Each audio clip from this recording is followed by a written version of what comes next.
Hello friends, welcome back to Other Channel. எல்லாரும் எப்படி இருக்கீங்க? நல்லா இருக்கீங்களா? நாங்க சூப்பரா இருக்கோம். வாங்க கிச்சனுக்கு போலாம். இன்னைக்கு என்ன ரெசிபி பண்ண போறோம்ன்றதை பார்க்கலாம். கடாயில நல்ல எண்ணெய் 4 டேபிள் ஸ்பூன் ஊத்திக்கலாம். எண்ணெய் காஞ்சிடுச்சு. 1/2 டேபிள் ஸ்பூன் கடுகு போட்டு தாளிச்சுக்கலாம். கடுகு பொரிஞ்சிடுச்சு. 1 டேபிள் ஸ்பூன் பெரிய சீரகம் போட்டுக்கலாம். சீரகம் நல்ல வாசனை வந்துடுச்சு. இப்போ கொஞ்சமாக கருவேப்பிலை, 2 பெரிய வெங்காயத்தை பொடியாக நறுக்கி வச்சுருக்கேன், இதை சேர்த்துக்கலாம். நல்லா வதக்கி விட்டுக்கலாம். கொஞ்சம் உப்பு போட்டால் நல்லா வதங்கிடும். இஞ்சும் பூண்டும் தட்டி வச்சுருக்கேன், அது 2 டேபிள் ஸ்பூன் போட்டுக்கலாம். இது நல்லா வதங்கட்டும். இது கூட 2 பெரிய தக்காளி பொடியாக நறுக்கி வச்சுருந்தேன், இதையும் சேர்த்துக்கிறேன். இப்போ இதில் நல்லா வதங்கிடுச்சு. இப்போது க்ளீன் பண்ணி வச்ச நண்டை சேர்க்க போகிறோம்.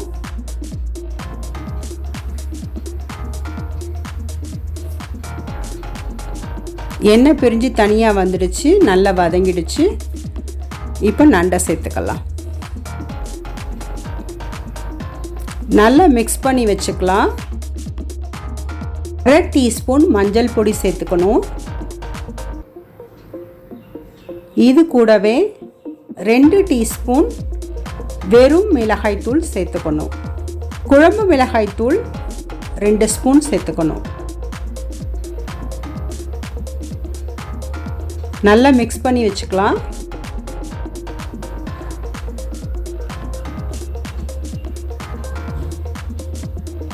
நண்டு கலர் மாற ஆரம்பிச்சிருச்சு. 2 டீஸ்பூன் சீரக பொடி சேர்த்துக்கலாம். 2 டீஸ்பூன் பெரிய சீரக பொடி சேர்த்துக்கலாம்.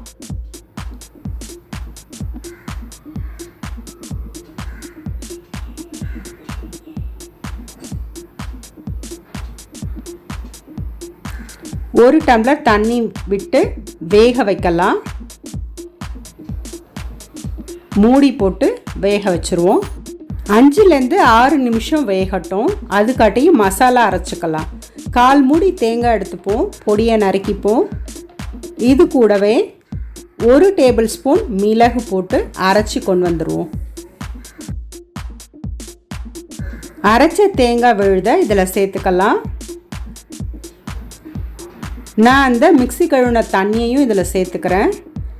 இப்போ இது 2 to 3 மினிட்ஸ் நல்லா கொதிக்கணும். தேவையான அளவு உப்பு சேர்த்துக்கலாம். நல்லா கொதிக்க ஆரம்பிச்சிருச்சு. 2 மினிட்ஸ் ஆயிடுச்சு. நண்டு நல்ல வாசனை வர ஆரம்பிச்சிருச்சு, நண்டு குழம்பு. இப்போ இது கூட பொடியாக நறுக்கின கொத்தமல்லி தழைகளை தூவி விடலாம். அற்புதமான நண்டு குழம்பு தயாராகிடுச்சு. நண்டு குழம்பு இந்த சீசனில் சாப்பிட்ணும். நம்மளுக்கு நோய் எதிர்ப்பு சக்தியை அதிகப்படுத்தும், சளி காய்ச்சலை குணப்படுத்தும். அருமையான நண்டு குழம்பு ரெடி ஆயிடுச்சு. உங்கள் வீட்டில் செஞ்சு பாருங்கள். எப்படி இருந்ததுன்னு கமெண்ட் செக்ஷனில் சொல்லுங்கள். இந்த ரெசிபி உங்களுக்கு பிடிச்சிருந்துச்சுன்னா ஒரு லைக் கொடுங்க. உங்கள் ஃப்ரெண்ட்ஸ் அண்ட் ஃபேமிலிஸ்க்கு ஷேர் பண்ணுங்கள். நம்ம ஒண்டர் பாலின் சேனலை இது வரைக்கும் நீங்கள் ஆதரித்து எங்களுடைய வீடியோவை டைம் எடுத்து பார்த்ததுக்கு எங்களுடைய நன்றிகள். இன்னும் ஒண்டர் பாலின் சேனலை சப்ஸ்கிரைப் பண்ணாதவங்க சப்ஸ்கிரைப் பண்ணிடுங்க. பெல் பட்டனை கிளிக் பண்ணிடுங்க. மேலே ஒரு ஆல்ன்ற பெல் பட்டன் இருக்கும், அதை கிளிக் பண்ணுங்க ஃப்ரெண்ட்ஸ். அப்போதான் நாங்கள் போடுற வீடியோ உங்களுடைய கவனத்திற்கு உடனுக்குடன் வரும். இந்த வீடியோவில் ஏதாவது குறை இருந்தால் எங்களுக்கு நீங்கள் சொல்லுங்கள், அதை நாங்கள் மாற்றிக்கிறோம். இன்னும் எப்பேற்பட்ட ரெசிபெல்லாம் உங்களுக்கு வேணுங்கிறதையும் சொல்லுங்கள். அதெல்லாம் என்னுடைய சேனலில் நான் அப்லோட் பண்ணுறேன். யூடியூப் பற்றின உங்களுடைய டவுட்டெல்லாம் என்னவோ அதை கேளுங்க. சில பேர் கேட்குறாங்க, அதுக்கு நான் ரிப்ளை பண்ணிட்டு தான் இருக்கேன். இன்னும் ஏதாவது டவுட்னா கேளுங்க, அதுக்கும் நான் ஆன்சர் பண்ணுறேன். இன்னொரு நல்ல வீடியோவில் உங்களை சந்திக்கிறேன். Until bye from Other Channel. Bye bye.